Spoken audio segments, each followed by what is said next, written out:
Hi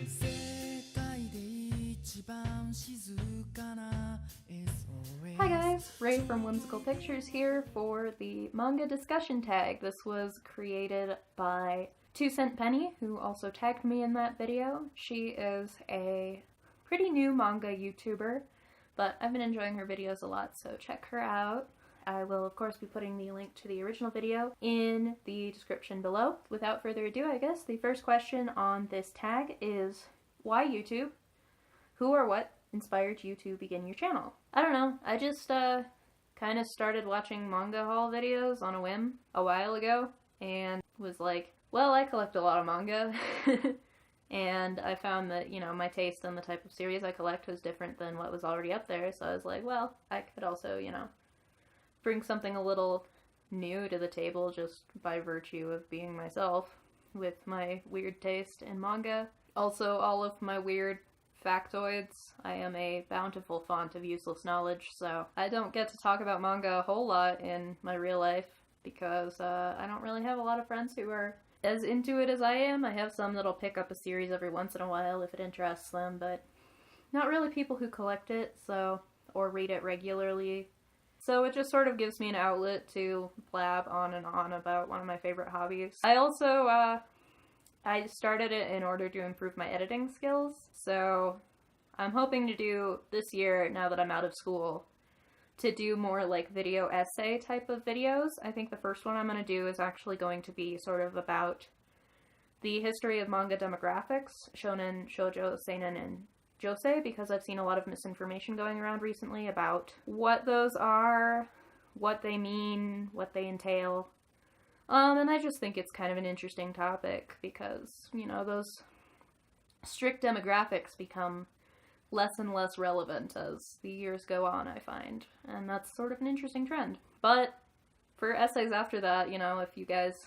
I have a list of stuff I want to talk about, but if there's something that you think of that you'd like to see me do a nice video essay on in the future, in line with something like, you know, the stuff the Nerd Writer does, Kyle Colgren, Every Frame a Painting, Lindsay Ellis, Folding Ideas, those type of people, that's definitely more the direction I'd like to take this. Of course, doing like these little vlogs is fun, and I'll keep talking about the manga that I get and keep doing weekly wrap-ups, but I'd really like to start putting more time and energy into really learning the editing process and making more involved and informative videos that are also less long and rambly.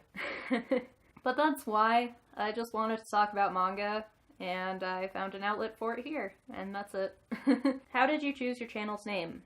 Whimsical Pictures is one of the most common translations of manga into English, like the word, literally.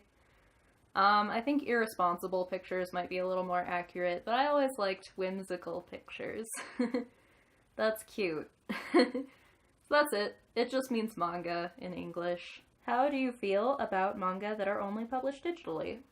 I don't. Of course, I'd prefer that every release get a print volume that I can buy and have in my hands. I'm not that interested in collecting digital manga, but I read books on my Kindle all the time. Audiobooks I do all the time. A lot of those series are series that the publisher has decided would not be viable as a print release. They would not make their money back, so those are titles that I expect to never get a print release. Like, this is their chance at being released in English, and it's either digital or nothing. I'm glad that I'm getting those series in some form.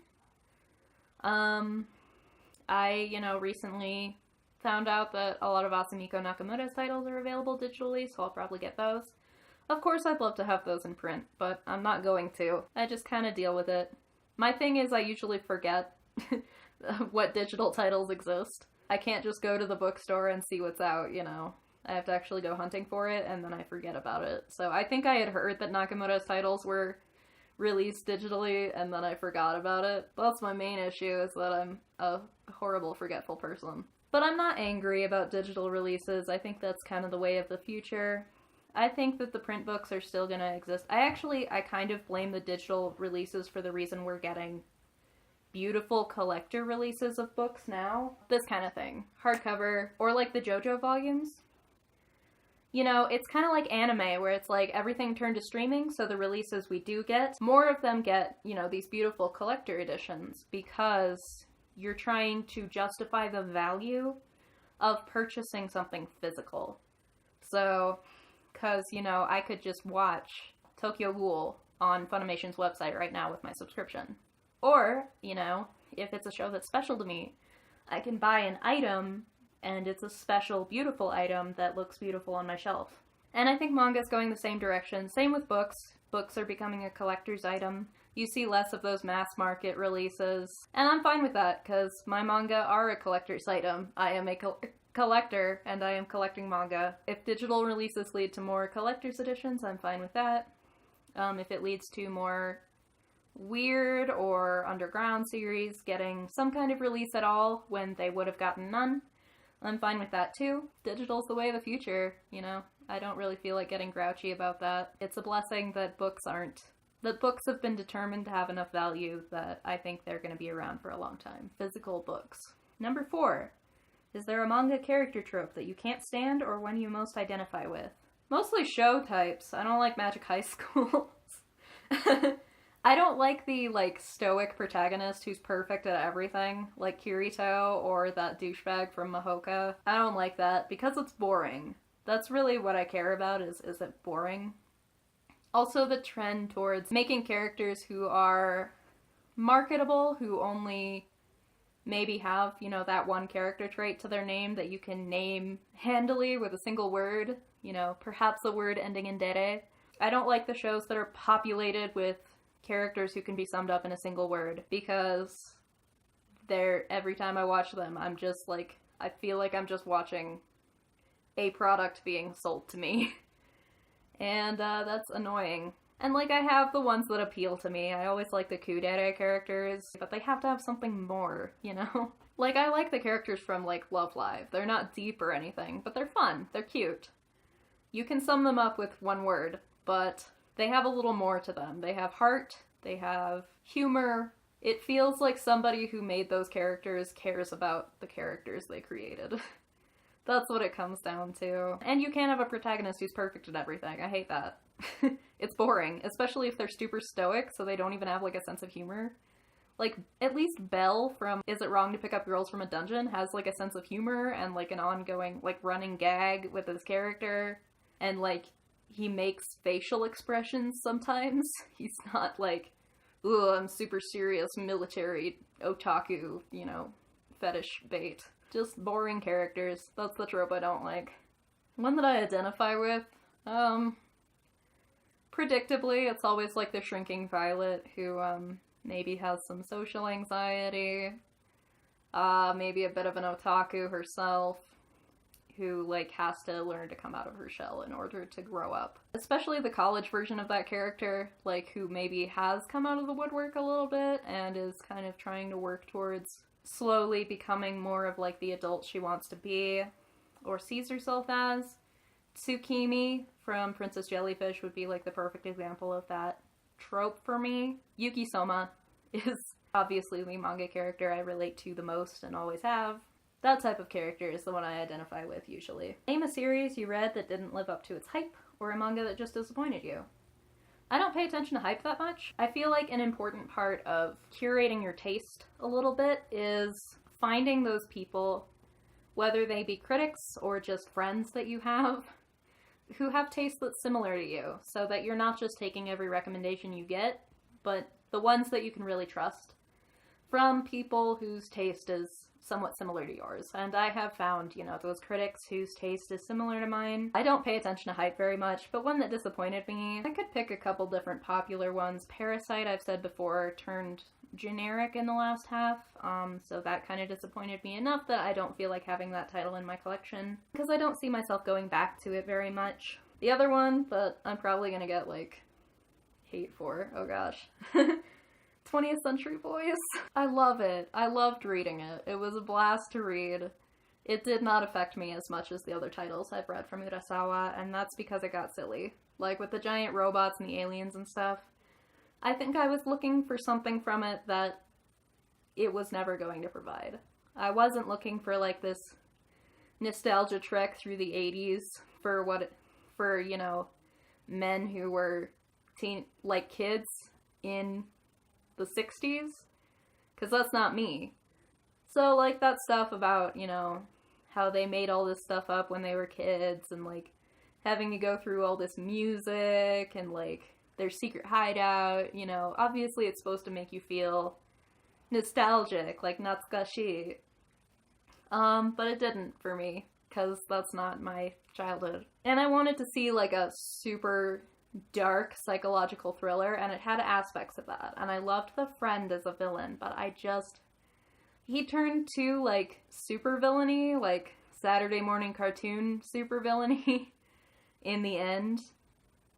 Whereas that wasn't what I wanted from him. I think I wanted something more similar to Johann Liebert from Monster.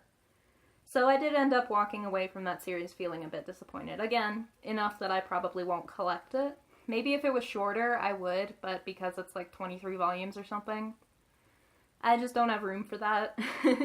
For something that I'm probably not going to reread. Whereas Monster and Pluto, I'll probably reread a ton. Name a series you'd like to see published overseas. Usually I don't have a good answer for this because I always end up just naming something random from like an author I like that hasn't been translated yet. But I have a great one right now. And it was one that was mentioned in a Crunchyroll article a little while back. Because it won some award similar to the Kono Manga ga Sugoi prize. It might have been that one. But it's called Echoes by an artist named Ayumi. And this is it's a sports manga, but it's about a girls' team. I think basketball. I think it was about basketball.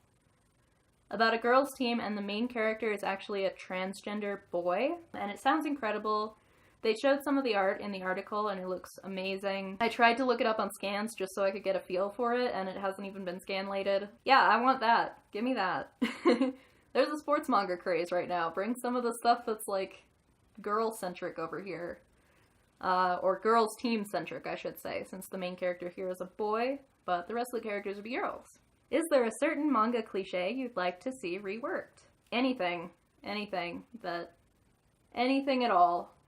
If you can make an interesting story out of magic high schools, I would love to see that. Show me that magic high schools aren't all crap. So, I'm gonna give that cop-out answer, and then give another one, which is that I agree with TwoCentPenny that I'd like to see more interesting Yuri titles that are doing something interesting with the genre, and I think we're getting some this year. I'm looking forward to Sweet Blue Flowers by Takako Shimura, which I have read some of before, and I do think it is bringing something new to the table.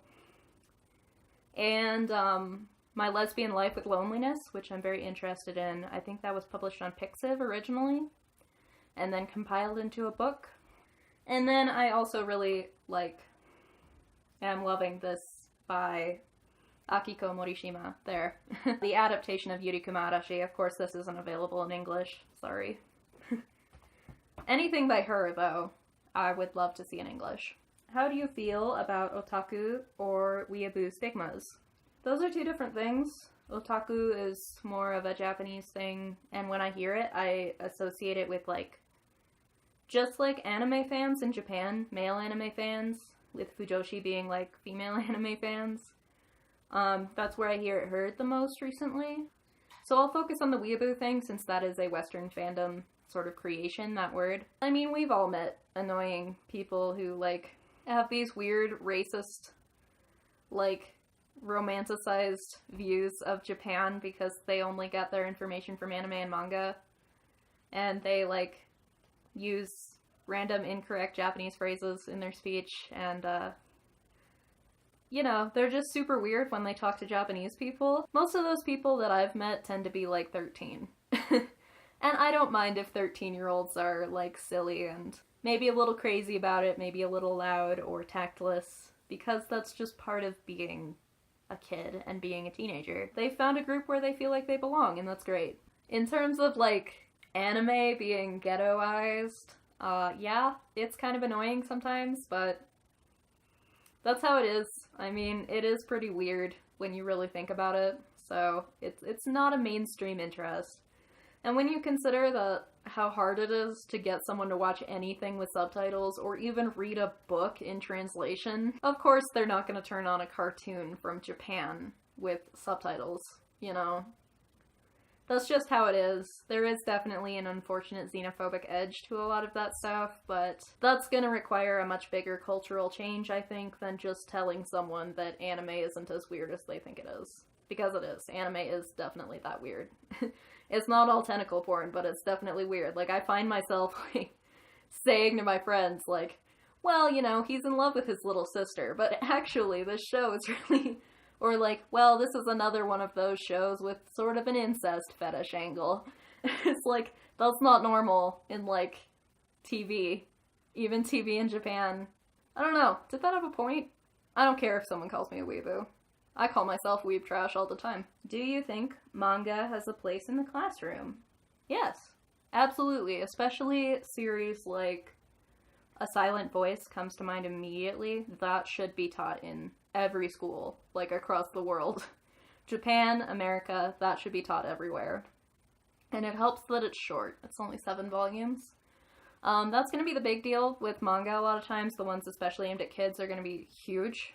But if you have, like, a short one, I think you could do a lot with it. Yeah, I think you can get a lot of interesting material out of them. I wrote my thesis on a manga, which was The Heart of Thomas. I have it. This one. Which is also historically important. I don't have much to say behind that. If you can find the right title, I think it'd be great especially for getting kids who aren't normally into reading to read more. Maybe something popular like One Punch Man would be great. Or Yotsuba. I think that CG Manga, her video on this subject was actually very good, so I'd recommend looking that up if you want to hear more from someone who basically has the same view as me, who has a lot more teaching experience than I do. What's a manga you would recommend? This is the final question. So kind of a fun way to end. I wanted to pick something I haven't talked about that much on my channel, so I decided to go with Sunny by Taiyo Matsumoto. Taiyo Matsumoto is one of my favorite manga creators. Let's see if we can get some art. His art is very interesting. If you've seen Ping Pong the animation, that is adapted from one of his manga. He's definitely one of those artists who can draw anything with ease.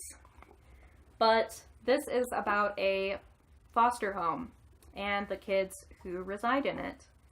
And it's about them dealing with, you know, the feelings of being a kid, the feelings of being a poor kid, the feelings of abandonment, or trying to find love in this situation. What it really reminds me of is Inio Asano. So I think that Matsumoto is a great next step if you've found yourself getting really into Asano's works. And this is my personal favorite of his. So I think it's only like 4 volumes long or something.